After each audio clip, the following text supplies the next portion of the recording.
pages on this because he is concerned that there might be the possibility that enough vital Protestantism may be residual in these churches that will rise up and oppose the reunion with Rome. You better believe there is. But he thinks he's got a solution here, and here's what he says. However, even if one recognizes a significant difference in parish life between Catholic and Protestant congregations with respect to ecclesiastical leadership, the average congregation in the Protestant churches, in fact, usually practices the kind of obedience to their church leaders that is customary in the Roman Catholic Church. I'd like to digress for just a second here, John, and talk about the way the Jesuit strategy functions. They like to infiltrate. Yes. They like to change the thinking, the philosophy, the attitudes, the ideology. They like to prepare and take plenty of time making their preparation.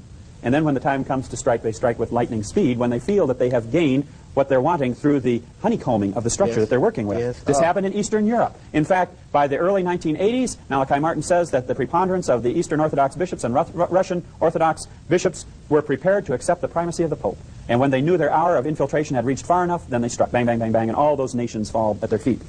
But now listen here to the rest of this paragraph. It is so significant. So what would they be interested in doing, John? They want to get the congregation so that they have the same attitude toward the leadership that the Roman Catholic congregation has to theirs. Hypnotism. Therefore, one should not overestimate the danger of a rebellion at the grassroots against their ecclesiastical leaders' decisions regarding unification.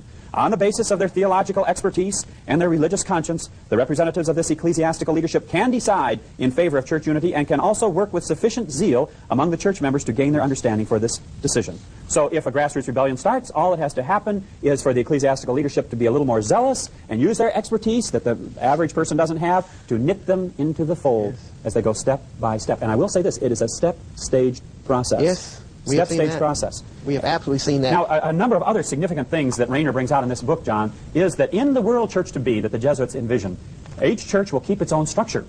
It's far more subtle than most people realize. Each church will keep its own structure and will have its own set of fundamental beliefs, but they will work together in an atmosphere of reconciled diversity. And they will ultimately be led to recognize the Petrine service of the papacy as being the guarantor of love and unity and orthodoxy. The ministries will be integrated by working together on the same kind of program. And we're seeing that type of thing taking place on the local level in our church.